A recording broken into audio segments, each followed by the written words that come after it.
Cyber सुरक्षा म्हणजे काय? विद्यार्थी मित्रांनो, सायबर सुरक्षा म्हणजे संगणक, मोबाईल आणि इंटरनेट वापरताना स्वतःची आणि आपल्या माहितीची सुरक्षितता राखणे होय. इंटरनेटवर अनेक चांगल्या गोष्टी आहेत, पण काही धोकेही असतात. म्हणूनच सायबर सुरक्षा शिकणे खूप महत्त्वाचे आहे. इंटरनेट वापरताना धोके.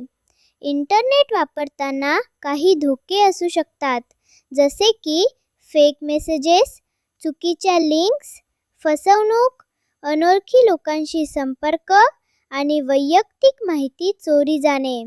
म्हणून इंटरनेट वापरताना नेहमी सावध राहिले पाहिजे.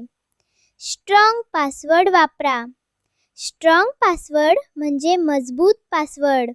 तो फक्त नाव किंवा जन्मतारीख नसावा. त्यामध्ये मोठी अक्षरे, छोटी अक्षरे, अंक आणि चिन्हे असतील तर तो अधिक सुरक्षित असतो. मजबूत पासवर्डमुळे तुमचे अकाउंट सुरक्षित राहते. पासवर्ड कोणालाही सांगू नका. तुमचा पासवर्ड हा तुमचा गुपित असतो. तो मित्रांना, अनोळखी व्यक्तींना किंवा इतर कोणालाही सांगू नये. जर कुणाला तुमचा पासवर्ड कळला तर तो तुमचे अकाउंट चुकीच्या पद्धतीने वापरू शकतो. म्हणून पासवर्ड नेहमी गुपित ठेवा. OTP म्हणजे काय? OTP म्हणजे वन टाइम पासवर्ड. तो एक विशेष कोड असतो जो मोबाईलवर येतो. ऑनलाईन काम करताना किंवा लॉग इन करताना कधी-कधी OTP वापरला जातो. तो सुरक्षिततेसाठी महत्त्वाचा असतो. OTP कोणालाही सांगू नका. OTP देखील पासवर्ड इतकाच महत्त्वाचा असतो. तो कोणालाही सांगू नये. फोनवर, मेसेजमध्ये किंवा चॅटमध्ये कोणी OTP विचारल्यास तो देऊ नका. OTP दिल्यास फसवणूक होऊ शकते. फिशिंग म्हणजे काय? फिशिंग म्हणजे फसवणुकीची एक पद्धत.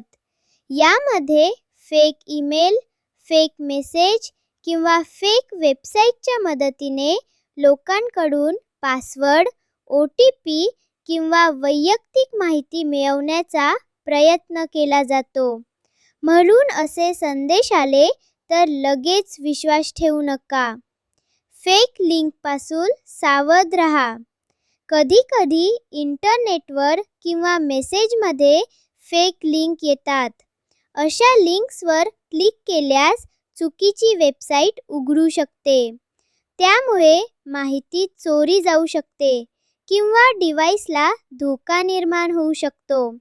म्हणून लिंकवर क्लिक करण्यापूर्वी ती सुरक्षित आहे का ते पहा.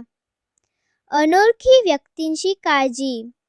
ऑनलाईन चॅट करताना अनोळखी लोकांशी बोलताना खूप काळजी घ्यावी.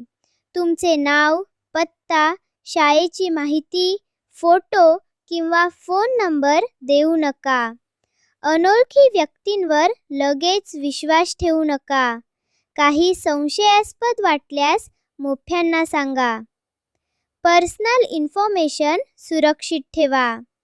पर्सनल इन्फॉर्मेशन म्हणजे तुमची वैयक्तिक माहिती, जसे की नाव, पत्ता, मोबाईल नंबर, शाळेचे नाव, पासवर्ड, फोटो इत्यादी.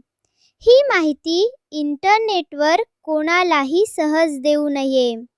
आपली गोपनीयता जपणे खूप महत्त्वाचे आहे. सेफ वेबसाईट ओळखा. सेफ वेबसाईट ओळखण्यासाठी ब्राउझरमध्ये वेबसाईटच्या नावाजवळ लॉक चिन्ह आहे का ते पहा. बऱ्याच वेळा सुरक्षित वेबसाईटचा पत्ता HTTPS ने सुरू होतो. अनोळखी किंवा संशयास्पद वेबसाईट वापरू नका. फक्त विश्वासार्ह वेबसाईट्स वापरा. Mobile app safety. मोबाईलमध्ये ॲप्स इन्स्टॉल करताना काळजी घ्या. फक्त विश्वासार्ह ॲप स्टोअरमधूनच ॲप्स डाउनलोड करा. अनोळखी ॲप्स किंवा गरज नसलेल्या परमिशन्स देऊ नका. मोबाईल सुरक्षित ठेवण्यासाठी हे आवश्यक आहे. Online game safety. Online games खेळताना मजा येते, पण काळजीही घ्यावी लागते. गेममध्ये अनोळखी लोकांशी चॅट करताना वैयक्तिक माहिती देऊ नका. पैसे मागणारे किंवा सस्पिशियस ऑफर्स देणारे मेसेजेस टाळा. ठराविक वेळच गेम खेळा. सायबर बुलिंग म्हणजे काय? सायबर बुलिंग म्हणजे इंटरनेटवर एखाद्याला त्रास देणे, वाईट संदेश पाठवणे, चिडवणे किंवा अपमान करणे. अशी घटना घडल्यास शांत राहा आणि त्याला उत्तर देऊ नका. ताबडतोब पालक, शिक्षक किंवा मोठ्यांना सांगा. कोणालाही ऑनलाईन त्रास देणे चुकीचे आहे. चुकीचे दिसल्यास काय करावे? जर फेक मेसेज, सस्पिशियस लिंक, वाईट कंटेंट किंवा चुकीची वेबसाईट दिसली तर घाबरू नका. त्यावर क्लिक करू नका.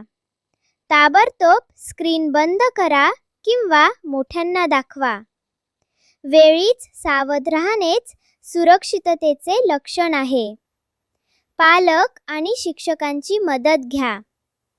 इंटरनेट वापरताना काही समजले नाही किंवा काही धोका वाटला तर पालक आणि शिक्षकांची मदत घ्या. मोठ्यांचे मार्गदर्शन नेहमी उपयोगी पडते. त्यांना विचारल्याने आपण सुरक्षित राहू शकतो. आज आपण काय शिकलो? आज आपण सायबर सुरक्षा म्हणजे काय ते शिकलो. Strong password, OTP, fishing, fake links, personal information, safe website, mobile app safety, online game safety आणि सायबर बुलिंग याबद्दल माहिती घेतली. तसेच इंटरनेटवर काही चुकीचे दिसल्यास मोठ्यांची मदत घ्यायची हेही शिकलो. सुरक्षित डिजिटल विद्यार्थी अभिनंदन. विद्यार्थी मित्रांनो, आता तुम्ही सुरक्षितपणे इंटरनेट वापरण्याचे महत्त्वाचे नियम शिकलात. नेहमी स्ट्रॉंग पासवर्ड वापरा. OTP कोणालाही सांगू नका. फेक लिंक्सपासून सावध राहा आणि गरज पडल्यास पालक शिक्षकांची मदत घ्या. अशा प्रकारे आपण सुरक्षित डिजिटल विद्यार्थी बनू शकतो. धन्यवाद.